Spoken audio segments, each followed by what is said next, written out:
اور یہ فیضان اگر نہ ہو تو آدمی گونگا ہو جائے، سب کچھ جان کے بھی کچھ نہ بول سکے. یہ ان کی مہربانی ہے وہ بلواتے ہیں. اور جانتے ہیں یہ مہربانی کیسے حاصل ہوتی ہے؟ بطفیل ادب حاصل ہوتی ہے، بطفیل تمیز حاصل ہوتی ہے. بے ادب بد نصیب، بادب خوش نصیب، یہ حضرت شیخ سعدی کا مقولہ ہے. چنانچہ محفل میلاد میں نہایت ادب و احترام کے ساتھ تشریف رکھیے. اور اگر ادب کی توفیق آپ کو نہ ملی ہے تو آپ پرہیز کیجیے ایسی مجلسوں میں آنے سے، بجائے ثواب کے کہیں عطا میں نہ پڑ جائیے.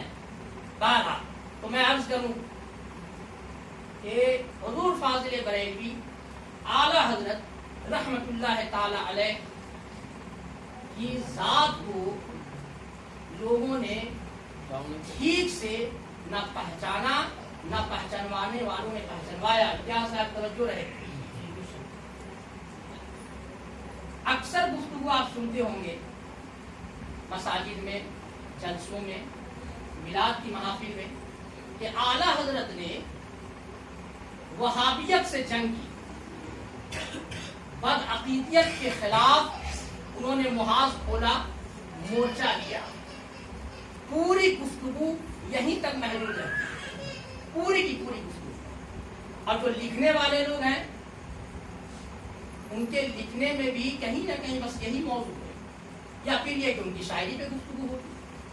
یہ تو ایسا ہی ہوا کہ کوئی یہ کہے کہ ہمارے آقا و مولا حضور سرکار مدینہ صلی اللہ علیہ وسلم کی سیرت یہودیوں کی تردید ہے، عیسائیوں کی رد ہے، کفار و مشرکین کو جواب ہے.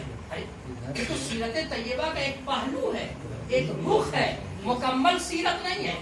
اسی طرح حضور فاضل بریلوی نے وہابیت سے جنگ کی، یہ ان کی زندگی کا ایک پہلو ہے، ایک رخ ہے، مکمل زندگی نہیں ہے. افسوسناک پہلو یہ ہے کہ جنہیں بہت اس بات کا غرور ہے، گھمنڈ ہے، ناز ہے کہ صاحب ہمارا تو کاپی رائٹ ہے نظریات پر، تم کیوں بات کرتے ہو؟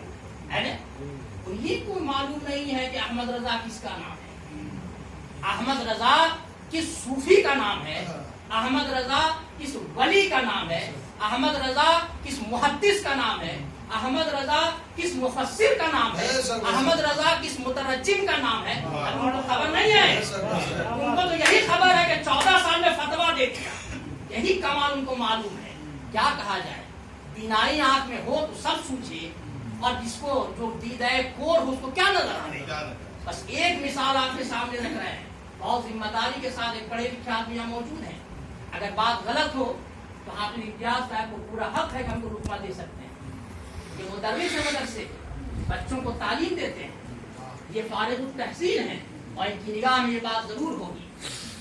حضور فاضل بریلوی حج کے لیے تشریف لے گئے، مکہ معظمہ پہنچ گئے.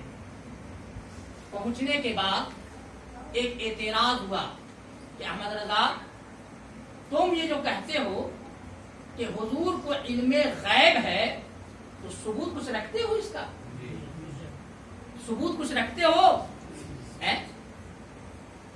آپ نے فرمایا کہ ہاں میں ثبوت رکھتا ہوں، ہمارا کوئی عقیدہ بغیر دلیل کے نہیں ہے، میں اپنے ہر عقیدے کا دلیل رکھتا ہوں، ثبوت رکھتا ہوں، اور وہ دلیل میں قرآن سے رکھتا ہوں، احادیث سے رکھتا ہوں. صرف وہم کی بنیاد پر، شک اور گمان کی بنیاد پر ہم نے کچھ مان نہیں لیا ہے. کہا کہ لاؤ دلیل. راوی لکھتا ہے، راوی جس نے اس واقعے کی روایت کی ہے، تو راوی کی بات پر ہمیں یقین ہے. اس لیے یقین ہے کہ جس مقام کی بات ہو رہی ہے وہ کیا ہے؟ وہ حرم مکہ ہے. اور جس ذات کی بات ہو رہی ہے وہ کیا؟ وہ کون ہے؟ امام احمد رضا ہے. راوی کبھی نہ چاہے گا کہ ہم اپنی عاقبت خراب کر لیں، ایک غلط بات ایک بزرگ کی طرح منسوخ کر دیں. اس لیے راوی کے ٹھیک ہونے میں اور اس کے سچ کہنے میں ہم کو ذرہ برابر شک نہیں ہے. تو راوی نے کیا لکھا؟ راوی نے لکھا کہ فاضل بریلوی نے قلم اور کاغذ سنبھالا، 8 گھنٹہ مسلسل بیٹھ گئے، 8 گھنٹہ اب 8 گھنٹے میں آپ نے ایک کتاب لکھ ڈالی علم غیب نبی پر، 8 گھنٹے میں مکمل ایک کتاب۔ ذرا ایمانداری سے بتائیے کہ جو آدمی حج کرنے گیا تھا وہ اپنی لائبریری ساتھ لے گیا تھا، اس کا کتب خانہ اس کے ساتھ گیا تھا، اس کے شاگرد اس کے ساتھ تھے، استاد اس کے ساتھ تھے۔ یہ ہے تبحر علمی اعلی حضرت کا، اس قدر یاد ہے، اس قدر یاد ہے کہ جہاں چاہا جو چاہا لکھ کے دنیا کے سامنے پیش کیا۔ پوری کتاب اپنی جگہ، اس کتاب کو میں 1 سے 2 جملے میں آپ کے سامنے رکھ رہا ہوں۔ اس کتاب میں کیا ہے؟